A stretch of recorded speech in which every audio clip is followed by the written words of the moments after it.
Matt, can you please help us with our onboarding? It is a disaster. We need help.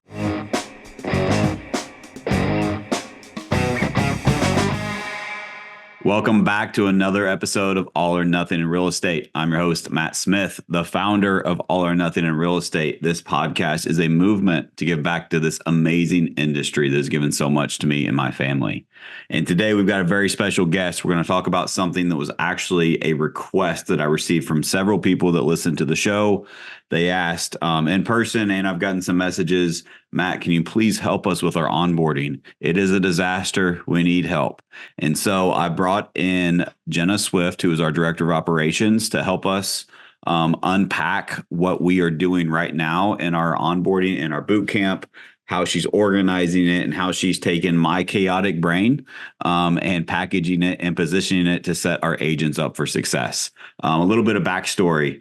A lot of our success over the years has been from newer agents. And so I call them green agents, like they don't know what they don't know yet.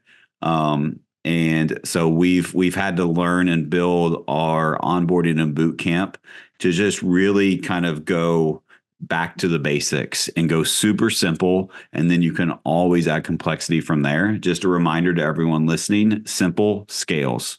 Complexity, or scale brings complexity by itself, right? So you don't need, if first and foremost, the biggest rule that I would have for anyone that's working on their onboarding is make it simple and make it duplicatable to where you can repeat it and you have a proven process each and every time. We've tried it both ways. And the winging it method that Matt did doesn't work very well. And so if that's you, hopefully we can give you some structure, which is why we have the amazing Jenna here today to share the structure that she's put in place right now, because this is literally something that she's been knee deep in for about a quarter revamping. And so it's really good timing because she's really just redone this for our organization. So Jenna, welcome to the show. Thanks for having me. Yeah, the first thing I'll say is it'll never be perfect. I think a lot of people are reaching for this perfect formula when it comes to onboarding agents. It's always going to be adapting and evolving. So if your target is to have this same exact thing every single time until the end of time, that's just not going to happen. It's always going to shift because our market changes. It would be crazy for your onboarding process to stay the same. Yeah, I want to just add to that is and this is not exact, right? But I think the 80-20 principle applies, right? There's going to be, if you were in real estate 10 years ago, 20 years ago, 5 years ago, or you just started today, there are principles that are tried and true that work, right? Go back to after the COVID market and all these agents getting out of the business, and maybe people are still struggling, right? You hear all these coaches and gurus talking about get back to the basics. And so those basics are still crucial and important. And that's the part that's going to remain steady throughout, with just enhancements and ways to improve those basics.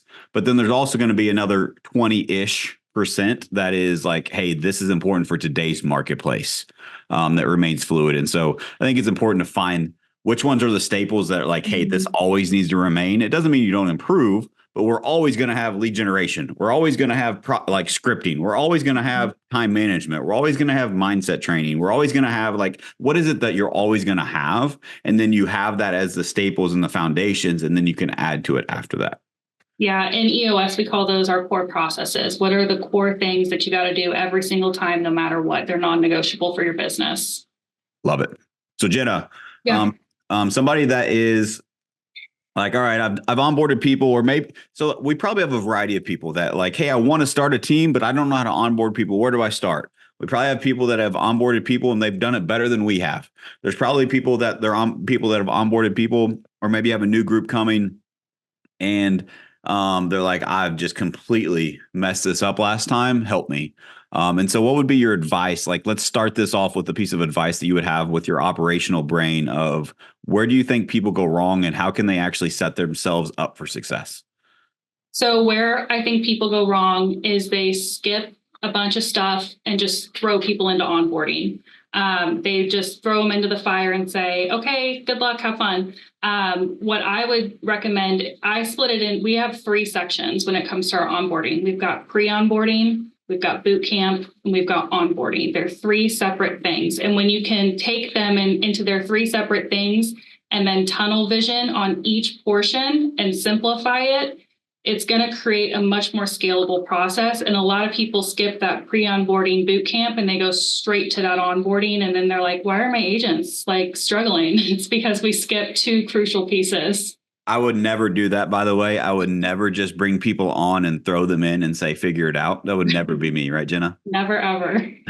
It's hence why Jenna has taken this over to make it better. Why I asked her for the show here, because it's been, as I've kind of observed and she shared things with me that she's working on, it's just been like light bulb moments for me of like, wow, this is going to be so much better because of the way that she has analyzed and made some changes and improvements. And so before we dive into that, first and foremost, I want to give my definition of those three phases that you mentioned. Pre-onboarding, that is very, very crucial. Make sure they have license in hand. All of their paperwork is done. If they're newly licensed, they got their fingerprinting, all that stuff taken care of. I even recommend that they have their agent agreement and all of that contract stuff signed prior to boot camp. I don't want day one of boot camp. Let's get through all this office and this just office work and admin stuff. I want day one. It's boot camp. Let's get to work. Let's teach you how to sell real estate. I just think too many people miss that step. And so pre-onboarding is important. I think a lot of times our onboarding looking back was a disaster because we didn't have a clear pre-onboarding process and we were just trying to jumble all the pieces together on day one and it was chaotic. Second piece is boot camp. It's named boot camp on purpose. There's I think it was Spring Benson that I went to and learned from at an event that she called hers Hello Week. It was a play off of Hell Week, right? Which I absolutely love. And so it's like, it's boot camp. It's tough. It's supposed to be hard. Guess what? So is real estate. I think too many of us try to make onboarding easy for the agents. And I'm not saying don't have a clear process and don't help and encourage and give them a hand up and all that stuff. But I think sometimes we do them a disservice by making it sound better than it is. And so boot camp is supposed to be hard, and make sure you have clear expectations for boot camp. Our boot camp, it depends on the fluidity of what it is we're focused on, but it's anywhere from 7 to 14 days is what our boot camp period is. And it's boot camp. It's tough, right? And the agents are doing productive things every day. And we'll unpack what that is. And then after that, we call it onboarding. Well, onboarding goes on for 90 days if they graduate boot camp, meaning did they meet the expectations that we set on day one? And so this is, again, I think this is like, I want to slow down here. So many people miss this part. And just because you showed up means that you stay on the team. No, you have to set clear expectations. And there has to be activity that is required. There has to be skill sets they develop, that they have to want it. And they have to, I call it meeting you halfway. How I look at our agents that join our organization is they're business partners. And I've done my part, hopefully, to give them the framework, to give them the road to become successful, or at least to have an awareness around how real estate works and what they need to be successful. Have they met me halfway by doing the activity that we set out in boot camp? As an example, I believe it's 500 dials that we have. While you're learning every single day in our boot camp, you have to have 500 dials to graduate is one of our parameters. So what are your expectations? And then after they graduate boot camp, because not everybody graduates, right? I'm just be honest. It's an unpopular opinion maybe, but not everybody's cut out to be an agent. 87% of real estate agents fail. It's been that number for so long. Why do you think that is? Not everyone's cut out for this industry, and that's okay. It doesn't make them wrong, but I want to help them accelerate to learn if it's for them or it's not for them. And sometimes the best way you can help them is help them get a real job because real estate's not for them. And then if you meet the people that actually do the work and meet you halfway, now how much better are they set up for success after boot camp for the 90-day onboarding, which 90-day onboarding is a continuation of what they learned in boot camp, because boot camp, we spray them with a fire hose and we hope they regurgitate a little bit of the information. I tell people, if you can intake 30% of the information in boot camp, like that's a massive success. I don't expect you to know it all. But I'm not going to just do you a disservice and just sprinkle one thing on you at a time. We're going to spray you with a fire hose. It's going to be overwhelming, but that's why we have a 90-day onboarding, so we can revisit each of those in depth so that you can retain at a higher level. And then the 90 days is where you're really applying what you learned. And the people that actually buy into that, in their first 90 days, they have multiple under contract or closed and are like really like propelling themselves to a very, very successful career. Mm-hmm. Yeah, there's one thing I want to highlight that he talked about, which is it reminds me when you had said we're holding the line. I think that's like a Braveheart thing, right? Is that a Braveheart thing? Yeah, we're holding the line. And when you are, even from pre-onboarding through boot camp, you will have expectations that you are giving to these candidates, to these applicants, these hires, whatever you want to call them. You are saying, okay, this has to be done. The biggest mistakes that Matt and I have seen through onboarding is when you don't hold that line and you say, well, it's okay, it was a mistake. Because as soon as you do that, every single person in that onboarding group now has a new standard that everything you say, you're not that serious about. So you have to be pretty firm with, okay, this didn't get done. We have another boot camp happening in December. Once you get all this done, we'll get you into that boot camp. Like, so good. You have to hold that line. So good. It doesn't mean you have to be a jerk, right? Mm-hmm. But it means that you set clear expectations, and one of our core values is integrity, and you act in integrity, meaning that you keep your promise that you made. If you said the expectations are this and the requirements are that, and you start making exceptions during boot camp, you're setting them up for failure, and you're not holding up your end of the bargain as their business partner. And so it's not like have this super unobtainable thing that they can't accomplish.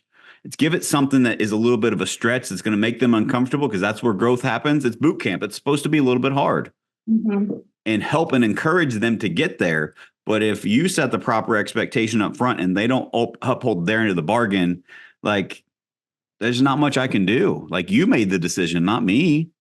And I'm not saying like, hey, they showed up 5 minutes late, let's get rid of them, right? Like, let's make sure that we understand what I'm saying here. But if they continuously show up 5 minutes late, they did it 3 days in a row, and I've had a talk with them 2 days, like, 3 strikes, you're out. This isn't for you. We take our commitments seriously here, and that's how we succeed. And I just think it's really, really important to set the proper expectations. And if you guys listened to, I believe it was last week's podcast where we talked about the importance of recruiting, and I kind of broke down some recruiting stuff and why it's important in an organization, what you will realize, what Jenna highlighted there, is recruiting is a lifeblood to any growing business and thriving business, because you are recruiting to your new standards. You are recruiting to your subculture. You're recruiting to the things that you want to adjust, you want to adapt, you want to improve, you want to change in your organization. And guess where that becomes powerful? When you actually uphold those standards, and to use Jenna's reference for Braveheart, you hold the line of those standards so that they can inject into the organization, into your team, those new standards, that new activity, that new morale, that new thing that you want to improve or you want to inject into your organization. Now that comes from the bottom up. And that becomes the new standard.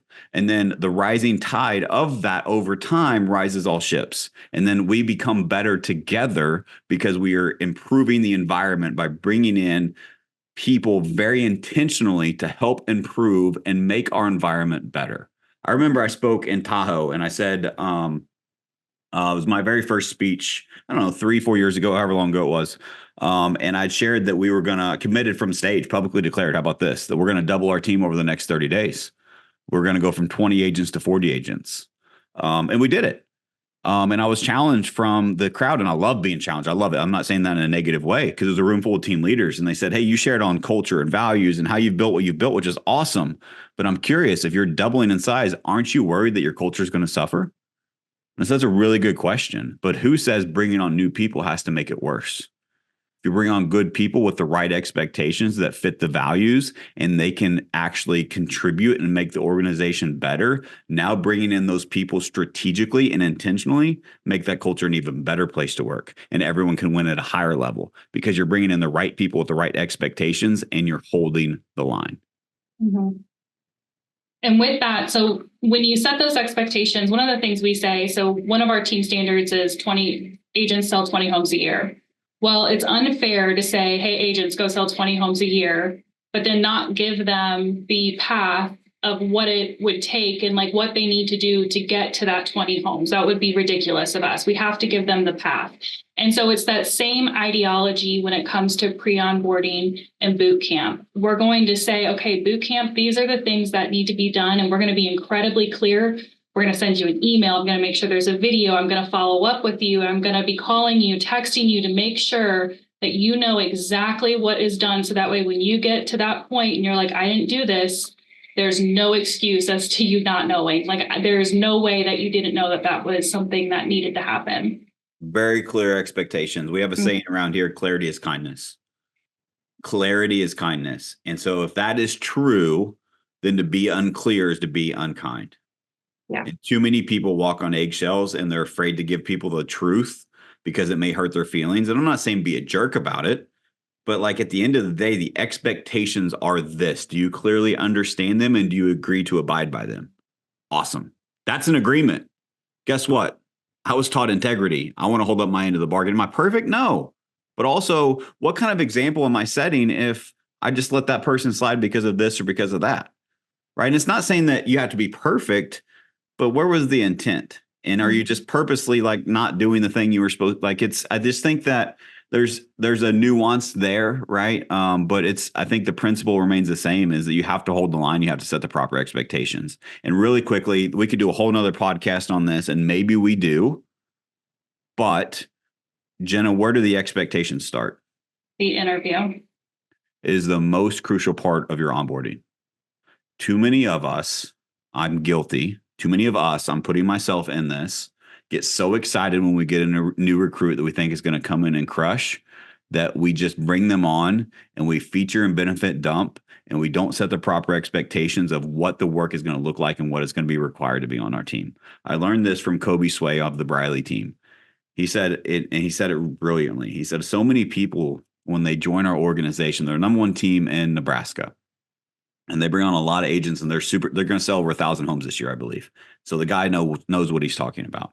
And he said, what's crazy is when I'm bringing people on and we're having an in-depth mastermind on setting expectations, et cetera. He said, when I'm bringing people on, I really almost stop them before I offer them the job. Like I can tell they're interested and I'll role play it with you, Jenna, right? So pretend you're going to join my team. He says something to the effect of, Jenna, I see you're really, really excited to join our team. Before we get started and before we agree to partner in business together, I just want to be very clear with something. A lot of people have the expectation when they join our team, it's going to be easier. Like we have the easy button. In reality, it's the exact opposite. Because we have these systems, because we have this processes, because we have this coaching, because we have accountability, because we have these opportunities, all these amazing things that has you excited about joining is actually going to make it harder for you. And I just want to make sure you know what you're signing up for. And so joining us isn't going to be the easy button and it's not going to be easier for you. It's actually going to be harder for you. And I want to make sure that you're willing to meet us halfway and hold up your end of the bargain of that harder work that's going to be required. And it looks exactly like this, this, and this. And then you can also, after you say that, you can tie in like, but that's why we have a track record of success. And that's that's probably why you want to join our organization, because our agents that are committed to these are living the life that you would like to live. And I want that for you too. But if I have the wrong expectations here and you think it's going to be easy, then that's not going to happen for you. Yeah. Anything to add to that?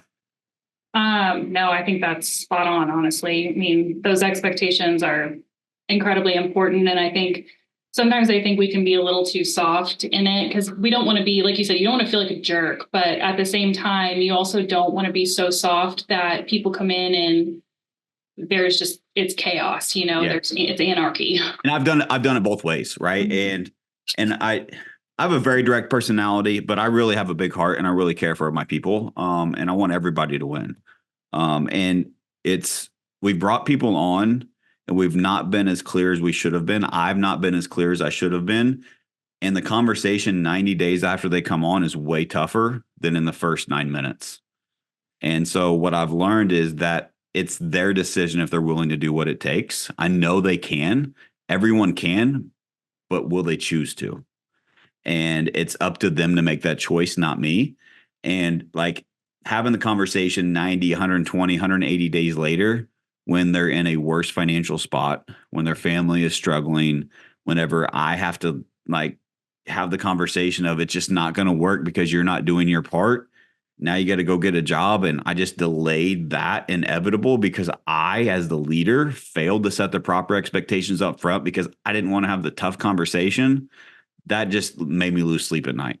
And so you can maybe like position it and say, well, Matt does that because he's a jerk or he's mean or he's this, but I do that because I care. And I don't want to have that conversation 90 days from now that I've had to have in the past because I didn't have the guts to be honest and truthful up front.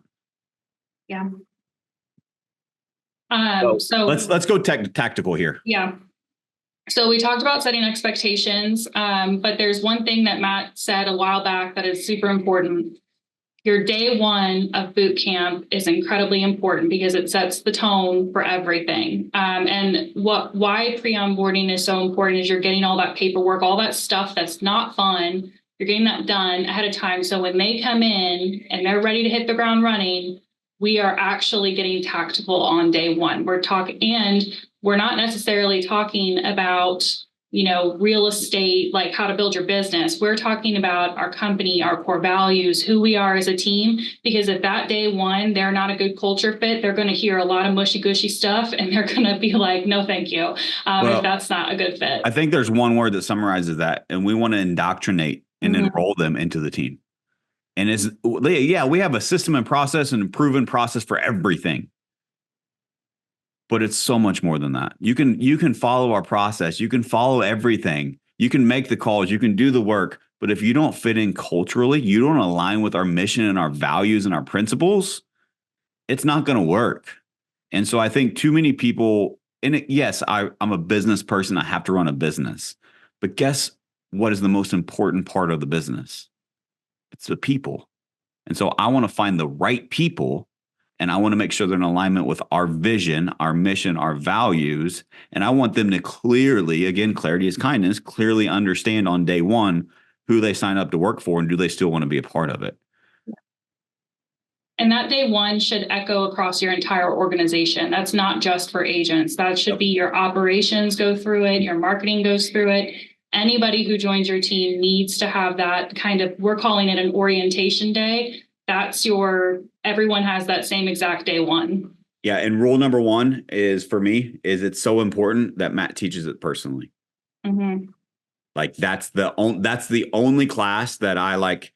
I learned this from a coach. I think it was Bob Corcoran. He's like, you don't want to overuse this, son, but sometimes you got a bottom right-hand corner them. I'm like, what is bottom right-hand corner? He's like, you ever get a paycheck before? I'm like, well, yeah. He's like, and whose name's at the bottom right-hand corner? Sometimes as the boss, you just make the decisions. And I'm like, all right, cool. But it was like, that's the only thing that that was a weird reference. Shout out to Bob Corcoran. But that's like, I don't like to lead that way, but that's something that, and I've not had to, right?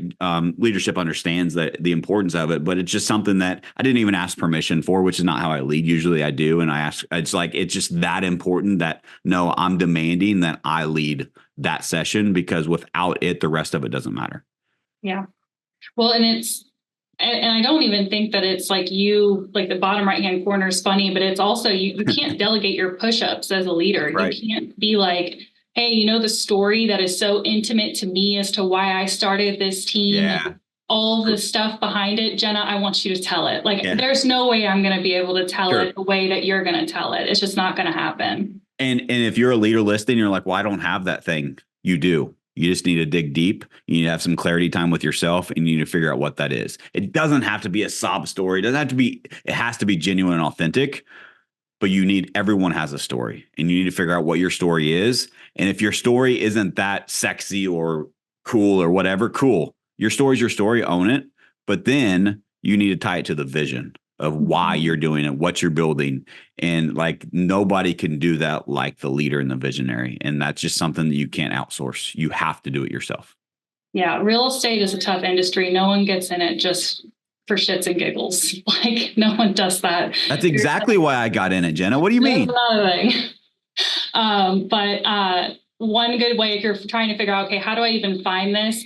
Think about where you were, where you are, and where you're going. If you can split into those three groups and just kind of start filling in those pieces, that's going to give you that story to give to your team. Love it. Yeah. So Jenna, let's go through. I know we're short on time here. So I want to be tactical. And if this is valuable, and you want us to dive deeper, we can do another episode to dive deeper, but give them the general overview of, I want everyone to get as much value as they can. So like, let's talk about boot camp specifically. Mm-hmm. What are the sessions that we teach? Okay, so like I said, day one is going to be, we call it Welcome to Matt Smith Real Estate Group Orientation Day, where we're covering core values, core focus, all of that stuff, Matt's story, and it's kind of like a little vision, the vision of the company, where we're going, all that stuff. Once we get done with that day, the next day we're moving into some basics that they're going to need. So we're trying to create. I want to interrupt. Sorry. In addition to on day one, also a very important part of this. This is crucial. It's everything that Jenna mentioned, plus mindset and time management. Mindset, time management, accountability. I don't know if that's day one or day two where Jenna moved that. That's day two now. Cool. But that before you teach them how to lead generate or how to prospect, but if they're not indoctrinated into and enrolled into your culture, your core values and who you are and your vision of your company, and they don't understand how to get their mindset right and why it's important, they don't understand how to manage their time, and they don't understand the importance of accountability, it's probably not going to work. So let's make sure we get those things out of the way first and foremost. It sounds like I overspoke for Jenna because she's getting ready to say the exact same thing. No, it's good. Yeah, no. So what we're doing throughout this whole boot camp is we're building the process of, okay, we're not going to just dive right into scripts because you need to have some skills before you get to scripts. So we're kind of creating a process as we go. So after we do that, Welcome to Matt Smith Real Estate Group, we're going into that time management, that accountability, giving them those skills. So that way, when they do get to the point where they're managing their business, they have the foundational elements to be successful. So that's the entirety of day two. Day three is one of my favorites because it can be kind of brutal and I love it. But so we start day three off with prospecting. And you heard me right. We're doing straight prospecting. We're not giving them scripts. We're not giving them help. We're sending them and feeding them to the wolves and saying, go call some clients and call. Matt, do you want to talk about that? What's your favorite too? I love it. So I don't know where this came from, if I stole it from someone, if I stole it from you, all the credit to you. I don't remember who you are, but I just, it's something that once I put in place and once I understood the concept and the psychology around it, I've shared it with so many of my coaching clients. I've shared it with so many people at masterminds, and it's brilliant. So how many agents that come onto a team struggle to really adopt and be ingrained into your scripts and dialogues? It's a struggle for a lot of people, but it's also a very important part of them being successful. It's not that, I think talk tracks is probably a better word for it, right? It's like, do they understand and have this stuff embodied enough where they can have a better conversation with more people? And part of that conversation has to do with real estate, right? And so it's not the old fashioned scripts. But anyway, the point being, maybe that's a whole nother podcast. Point being is, I think the human brain and salespeople in general, especially if they're a veteran agent or they have some experience, they're somewhat resistant to that. And so I built a plan and process to remove that resistance. And day one, we give them, and this is intentional. And if you're joining my team, here's my secret. And I tell you after day three anyway, but I give you 50 of the oldest, deadest, worst leads I can find.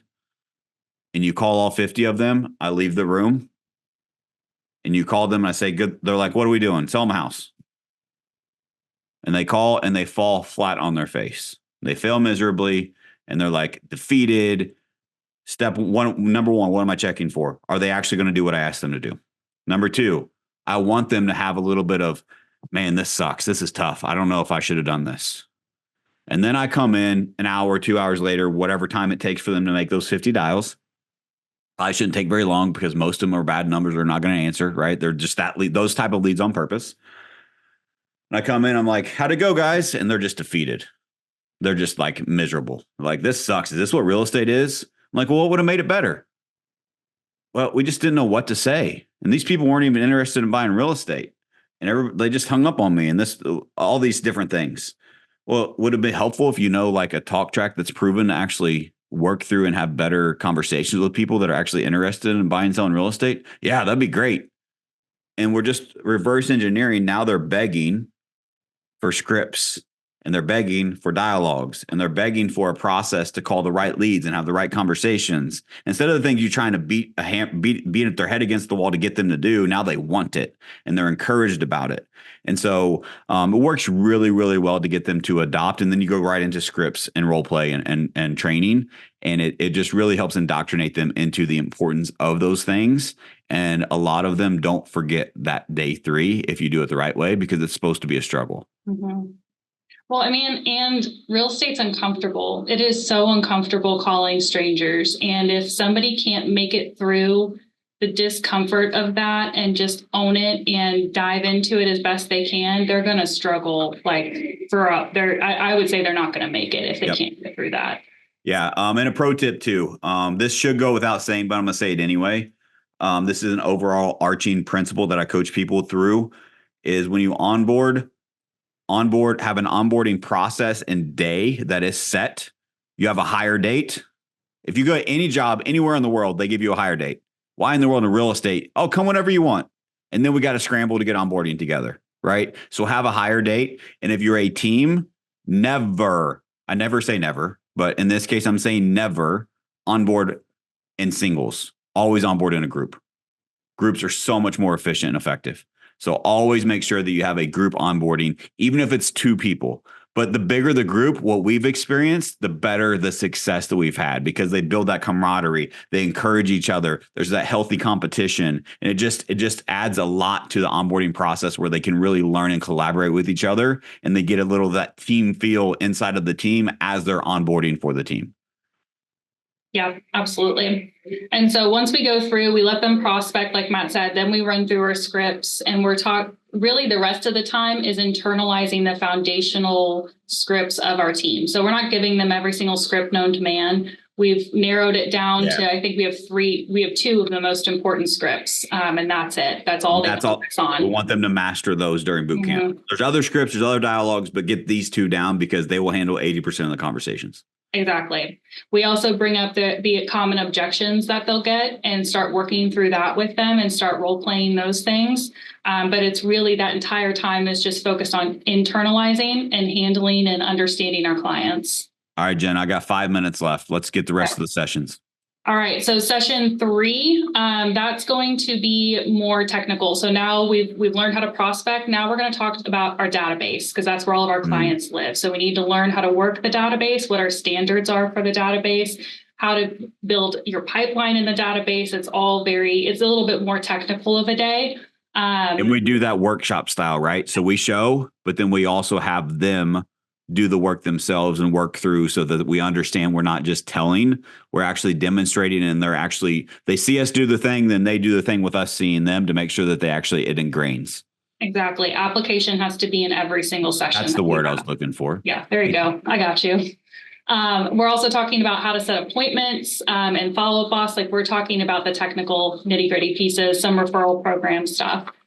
After that, we're moving to session 4, where we're kind of start talking about the offer of creating the perfect offer, how to get your clients to the offer, some dot loop forms, again, some more technical stuff, but it's the things that they need to know. You can't send them. So it would be traditional, like your contract and forms training, but more than contract and forms, we want to teach them the strategy behind writing a better offer, a strategy on how to get more offers accepted, and a strategy on how, like, the strategy behind it more than just here's your contract and here's what it means.